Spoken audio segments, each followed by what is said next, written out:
Hi, this is May. And I'm Joy. Welcome to the QWERTY Writing Life podcast, where we have candid chats about our creative lives. May and I are friends, writers, and creatives who want to share our endeavors out loud. On this podcast, we're here to encourage each other, and you too, and share tools we've discovered or made up. so you can follow your passions with a little support. So grab your tea or your coffee, and let's get started.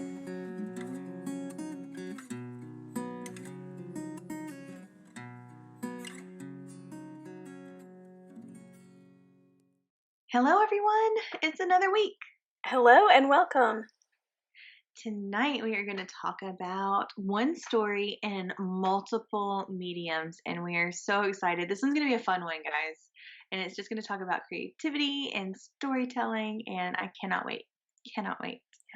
Actually, I can wait just a little while longer because I have to hear about Joy's creative week. So, Joy, what did you do? Oh, well, I am still working on writing One Good Thing, and I'm making good progress and getting very close to moving into the second half of this book. And this is the epistolary, so I've been writing all of the letters. That's one half of it. And the other half are journal entries from another character. So I'll be switching my mindset and becoming another character. That's interesting. I didn't realize that there were going to be journal entries in there from another character's point of view. Yeah. Fun. Lots and lots of fun. So if you're intrigued and you can't wait to read this, as soon as it comes out, I would highly recommend that you read Any Good Thing because you're going to need to read that first. Shameless plug.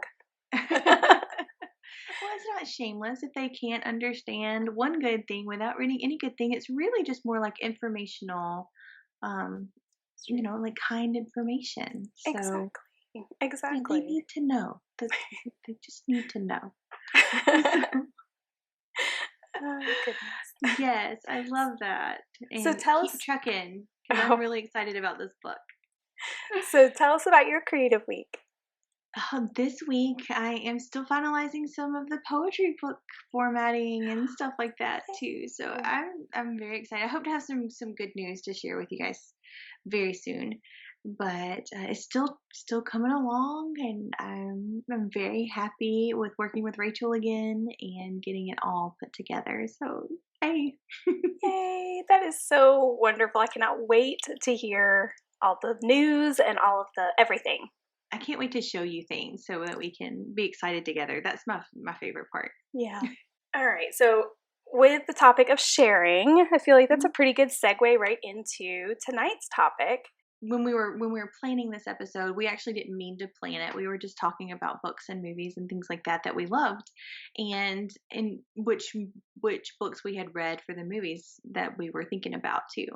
So I guess the first one that came to mind whenever we were talking about this was like, have you seen Miss Pettigrew Lives for a Day? And Joy had not seen the movie yet, and I was like, the book is really, really different than the movie, but they're both satisfying on equal levels. And she bought it. Well, no, I checked it out from my library. Both of them. Oh, well, it's kind of the same thing. So if you are on YouTube, you can see this, that I'm holding up the book and the movie. But if you're not on YouTube, well, just go over there and you can see it. So it's been some years since I've read the book, Joy. Can you tell me, because it's fresh for you, can you tell me, what were the satisfying things about that? Or first of all, did you find it satisfying as I promised you would? I did. So there are aspects to the book that aren't necessarily things that I would typically pick up, but I enjoyed it. I really did. And what I found to be interesting was the book and the movie are different. They're kind of their own creatures, which is kind of what got this whole conversation started. But the book is about this woman, Guinevere Pettigrew, and she is a governess, and she's not a very good one, and she really doesn't like children. I could kind of relate.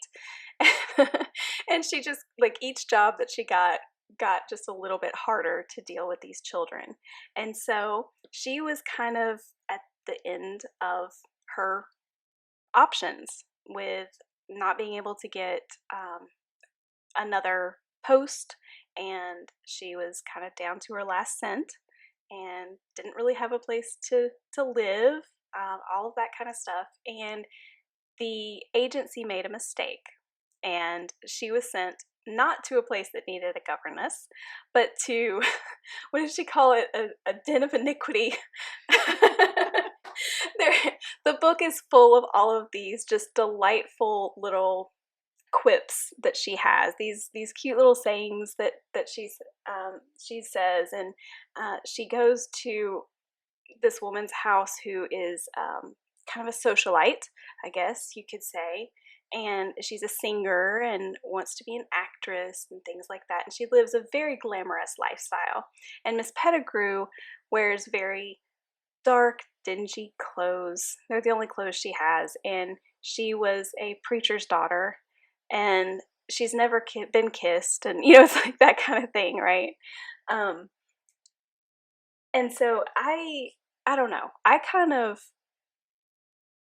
likened it to a little bit of the Gatsby air to it, without the Maybe hopelessness. so. But Yeah. the society Yes, reminded And me very was, much. The book was originally written in like 1938, so it was right before World War II when it was set. And I personally, what drew me to it is that I just loved the whole idea. It was a coming of age story for the singer, and it was also a bit of a coming of age story for Guinevere. So she had never enjoyed life; she had just survived it. And so she was able to learn a little bit about how to enjoy life, and she did realize, she's it's not something for her to do every day. It was also a coming of age story for Delicia too, because she just realized that she can't do this forever, So and then the ending is just so wonderful. I don't want to spoil it for anybody who hasn't seen it, but it's just a really well told story in both mediums, but they are different animals. Very And different. that was an interesting study for me too, because I enjoyed this, and generally if I enjoy one, I don't enjoy the other, but this was one of those rare moments where I did enjoy both of them on their own merit as separate pieces of art. And isn't that interesting how we can have the same setting, the same characters, a very similar plot, and a very similar character arc, but we can appreciate them both and notice them as individual pieces of art. That is fascinating. And, something I wish that I could do is talk to someone in the movie industry who knows how that process goes. Like, how do you take that book and turn it into a screenplay, and what are the decisions that go on there? That would be fascinating to me. I would love to know That would that. me too. So, guys, if you are listening and if you happen to know somebody who is in this industry who we could interview for this, for these questions, just drop us a line and let us know. Please. And we would be happy to contact them, because this is truly fascinating, interesting stuff, wonderful, creative chat fodder. So It absolutely is. I know my curiosity is definitely piqued, and because I've always wondered that, because they make decisions. These things stay and these things go, and then in the case of this, there were certain elements that were changed a good bit. There was a character whose kind of role was quite different in the movie, and then there were some underlying things that were very different in the movie. And it was interesting because I liked those underlying things in the movie, but I wasn't as satisfied at the end of the movie as I was with the book. Really? And I feel like it was, I don't know, there wasn't enough development of the characters. Like, in the book, I really fell in love with Guinevere, and I really just felt bonded to her by the end of the book. And in certain relationships that happen later, but in the movie, I just didn't feel any connection to those things. Really? Now, did you read the book first, or did you watch the movie first? I read the book first. Okay. And I See, thought that some of those that underlying thing that was different in the movie, I thought that I would end up liking it even more because of that.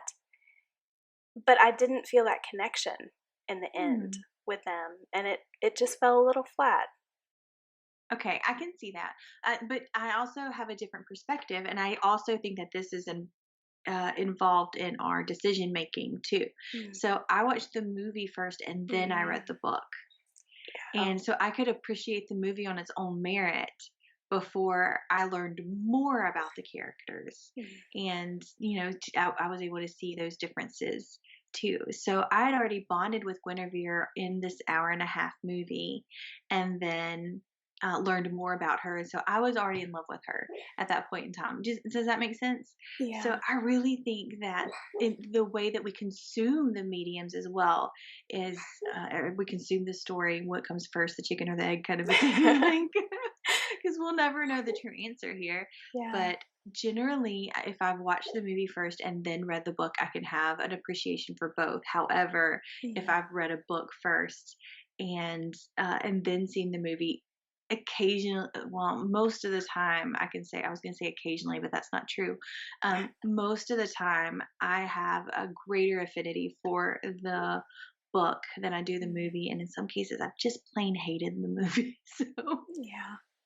Well, and it's so funny that you say that because I wonder too if it matters the order. And this is something I talked with Tony earlier today about this because I couldn't remember for sure about the Harry Potter series. So Mm. I read the books before I watched the movies. He watched the movies before he read the books. Oh, okay. And yeah, so I think when we were talking about that, and if you guys are familiar with those two and the differences between the books and the movies, you probably know that the movies do leave a great number of things out, and which most movies do, they have to, Mhm. but I think they have to simplify because the well, medium's right, different. Yeah. right, for sure. But some of the things that they leave out in the movies are quite pivotal to your understanding of what's even going on. Mhm. In a few of the instances. So, but because he watched those first, he really enjoyed them, and then he said that when he read the books, he was like, "Oh, well, that makes Mhm. more sense now." Whereas with me, I do remember now. I love the movies now. I really do, and I'll watch them any chance I get. But when I first watched them after having read the books, I remember saying, well, that makes no sense. Why did they leave that out? Well, you're not going to understand because. And I was just completely, Well, ah! and honestly, it's true because I've only read half the series and I've seen all of the movies and I've gotten to the end of the Harry Potter series and I was like, well, I mean that was neat, but I have questions about XYZ, ABC. Like there were a lot of questions that I had about, and the last two are very fast paced, Yeah. especially the final one. They're very fast paced. So it didn't give Mm. my brain time to even process the information that I was being presented in the movie. And I realized that the book for the last book is like 1,000 pages long or something. So Ah, there's a you lot could of read stuff it in a to day.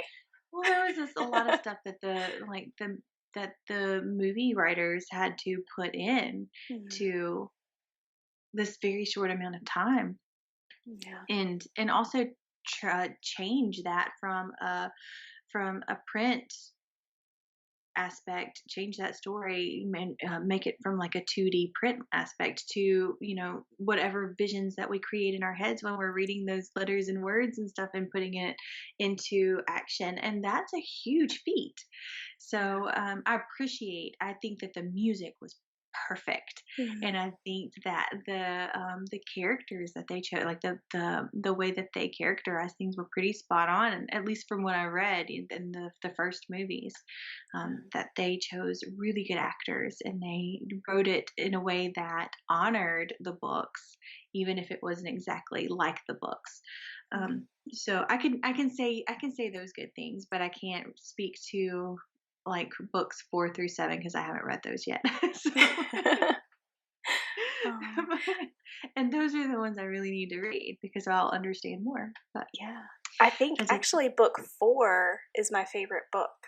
really, 3 is my favorite movie. So.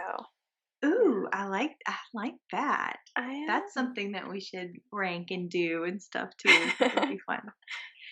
But another one that I can say that I both enjoyed the movie and the book is Pride and Prejudice. And I enjoy all kinds of iterations of movies for that story. Well, I was going to ask you, because there are quite a few. Do you have a favorite, or? Yes, I do. I actually have a few. So it's Pride and Prejudice, and I have another one too. So I don't want to forget Jane Eyre as well. But yes. But Pride and Prejudice, the book, is just one of those books that you just go kind of read for escapism, and you're looking for your happy ending when things aren't going super well in real life. You just kind of run over to Pride and Prejudice and visit with Elizabeth and Mr. Darcy. But and I have my favorite movie is the BBC series with Jennifer Ale and Colin Firth. Okay. So, but it's exceedingly long. It's like 6.5 hours or something like that. But it's marvelous. I also have really sweet memories connected to it, like nostalgic memories. When my cousin and I watched it together, and we stayed up all night and watched them all in order. And I had never seen them before, and she was like, "Oh, you have to see this." And it was just a really wonderful bonding moment for the two of us. And so that's my favorite one. But in a pinch, I really do enjoy the Pride and Prejudice with Keira Knightley in it. The cinematography is gorgeous, the costumes are gorgeous, the music is gorgeous, the chemistry is gorgeous. I just really enjoyed it. And another medium too that kind of it does kind of give some liberties. It takes some liberties with the original story, but there is a series by Pamela Aden that is the Fitzwilliam Darcy series, and it's 3. It starts with an assembly such as this, and it's the story of Pride and Prejudice, all from Mr. Darcy's perspective. And she just does a really excellent job with kind of channeling her inner Jane Austen. She keeps with the time period. She keeps with the level of intimacy that was in the book. And she just lends her voice to it as well. There's beautiful dialogue in there, really smart, cutting dialogue that's just so good.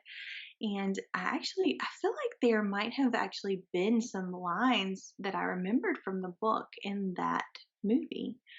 So pretty interesting to me. That's interesting. Yeah, so there's that. And along those lines, there's also some really great Jane Eyre movie iterations of the book. And the book, of course, is just so wonderful. It is. That's one of my favorites. Yeah. And it is. I actually, if I were to rank like Pride and Prejudice and Jane Eyre would be first, and Pride and Prejudice would be second. I just really love the dedication to her fundamental standards. Yeah. I really do. Like, that's one of the things that I just was like, man, this girl, because I would have given up so many times. I would have given in so many times. And she just stuck true to who she was and what she believed in. And by the end of it, it didn't look the way that she would have hoped, earlier on that it would have looked like. But at the end of the day, the end of the story, she had a really beautiful future ahead of her.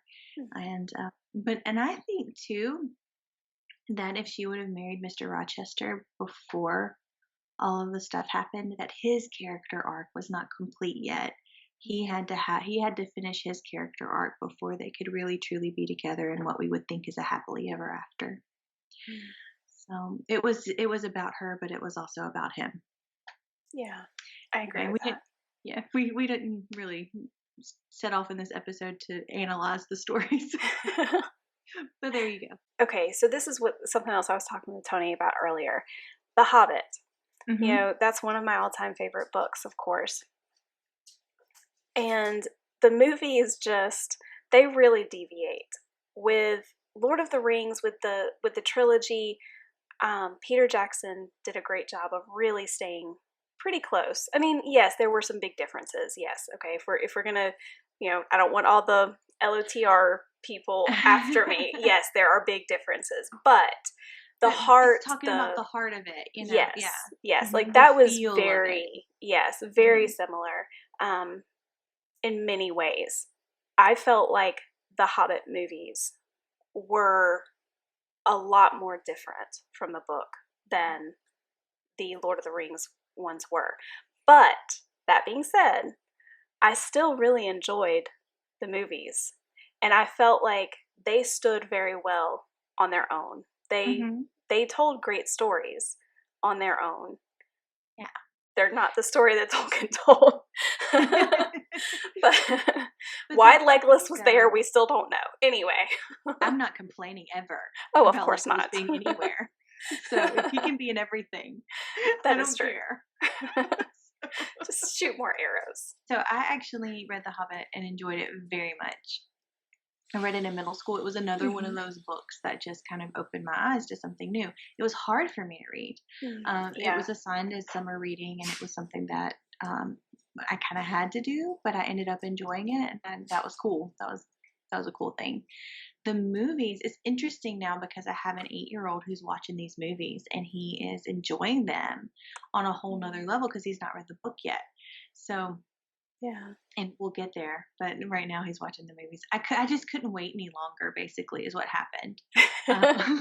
Well, they're so good. They are. I couldn't wait any longer to share the movies with him because he was, I don't know, he's a cool kid, and I want to share cool things with him. So, and so we're watching these things together, and he's totally enjoying it, like totally getting it. In fact, he prefers The Hobbit over the Lord of the Rings movies right now. I like that. But the movie and the book can stand alone, and they're both really, really good things. Yeah. Another thing that's like that is, I mean, I don't know why we didn't say this first, because it's the best of all time on both accounts. But The Princess Bride. Oh, yeah. Yes. So The Princess Bride is a movie that I can watch over and over and over again. I can quote lines from. I can rhyme with Fezzik. Inconceivable. It's so good. And then in high school, I read the book, and I was like, "What is this mess?" It's not. This is a case where it's not this movie doesn't honor the feel and the heart of the book, because the heart of the book is very cynical, and it's different. It's just so different. And I didn't really appreciate it until I grew up and lived a little bit more.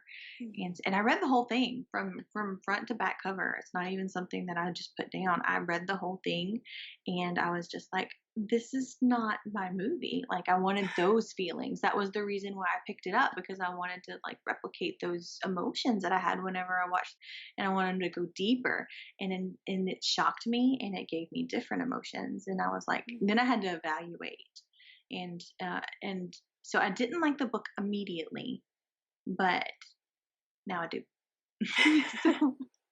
I can definitely see that, because I read the book for the first time not long ago. I can't remember if it was last year, maybe the year before. But I could definitely see where if I had read it younger, I don't think I would have enjoyed it. There's just something different about it. And of course, I've watched the movie for years, so and love it. And the book covers some really, it introduces some really hard themes thematically as well. And in situations that the adults, like the kid in the bed, it's like told, the narrative is him as an adult, and he's like lived a lot of life, and life hasn't necessarily been super kind to him. And so there were some things that he said had happened to him, and things that, experiences that he'd had in his life, where I was just like, oh, he's not a good person. Like, it was jarring for me to be like, but Fred Savage is a good person, so what's wrong with this guy? So I don't know. That's too funny. Yeah, I think it's interesting too that, and we have talked about this before, how the consumer of art brings so much into whatever the medium is. And I think that is very clear as we're talking about books and movies and things like that. We bring into these things our own preconceived notions in some cases. We bring into it our preferences and our thoughts and our worldviews and our everything. Our own life experiences or lack Yeah. thereof. Yeah. And that's, our opinions are shaped on that too, if we haven't experienced some of the things that the characters have gone through. So Yeah, that's I'm true. with you. Yeah. And the reason we're having this conversation is because as a consumer, the art has changed again, because it's this book, and then it's this movie, and then maybe there was a painting before that the story was made off of, inspired by, and then it was a movie. You know, like there are all of these things that happen in art and in the art world, and all of our inspirations stacks on top of each other from everything that we've consumed and we've studied and partaken in and lived through, and it becomes its own piece of art. And I don't know, maybe one day somebody will make a movie out of that too. So I think, and this was another one that we had talked about, Girl with a Pearl Earring, and this, obviously a very famous painting, and then a book came out of that. But it made me think, I mean, how many of us who had to take art appreciation at some point saw that painting, right? Did you wonder what her story is? And what was the story that you came up with for her? And then if you read the book, did it kind of let you down? Did it? Because your story was better in your head? Yeah. Or like, was it just so much better? Or did you not have a clear picture of what her story might be, and it just kind of opened up your imagination again? This is funny because as I'm looking through this, I meant to go back and look and see what I thought about this book on my Goodreads thing, because I know I did a review and I completely forgot to look that up. But I'm looking through this and I'm remembering that I read this with my book club. And so I'm sure we had great discussions about it. And I've written all in this. Like, I have underlined the mess out of this book, and I've written notes in the margins. And so I clearly had very strong reactions to it. So that's interesting. Oh, you just don't remember what they are? I don't. Now it's going to bug me. It's okay. You can look at it later. The one thing that I can say is that generally, if I like both, I've watched the movie first, and then I've read the book. And so that's one thing. Another thing too is chemistry with the actors and good writing, like just good dialogue and how the actors get along with each other. Then the writing has to be there, and the pacing of the story has to be there. I think that was one really big problem with the Twilight movies, is that the pacing was just so not there. And so I read the books first, and then I watched the Twilight movies. And so maybe that's the problem there, though, because go back to number one. Also, there is a similarity in storylines, I think, to where in our examples, as far as they're very heavily character-driven stories. So those are some of the similarities that I can see in the examples that we put together here. Joy, do you see any similarities that might be different than that? I think for me, I would typically readily agree with, if I read the book first, I'm not going to like the movie. But I have several where I read the books first, and I love the movies. Yes, yeah. But I think it's because they're movies that I've watched over and over and over and over, like the Harry Potter movies. And with Lord of the Rings and Hobbit, I think with Lord of the Rings, I just fell in love with the cinematography. And I mean, Peter Jackson did a phenomenal job. He just did. That cast was through the roof. They had great chemistry, like you were talking about. It was just great, And when it came time for The Hobbit, I had such high hopes, but at the same time, I just kind of decided that I was going to love it no matter what, because it was Peter Jackson again, and it was, I knew it was going to be well done. And so I think that I forgave some of the things mainly because of that, because of those reasons. But typically, if I've read the book, and especially if I really love it, I'm probably not going to like the movie. So, Joy, Yes. what do you think the people who are listening should be challenged with today? Because we've given a lot of examples, some really cool thoughts about consumers and how they relate to the art. What should they do after all of this information has been laid upon them? Well, I hope that what you guys will do is think through some books and movies and various mediums that you have read or listened to or watched or whatever the case may be, and think about what you liked and what you didn't like. And for the things that you saw in multiple mediums, can you pinpoint what it was about one that made you love it more than another? For you guys, I mean, think about what are some books or movies or whatever that have pulled those really strong feelings from you one way or another, and why? Kind of examine that, think about it. Yeah, and think about too, like, it doesn't necessarily have to be a book. It can be a comic book. It can be graphic novels. It can be flash fiction. It could be a Twitter post. It could be a painting. It could be anything. Anything. It could be music. Music. Yeah. Oh man, music. That's a whole other thing.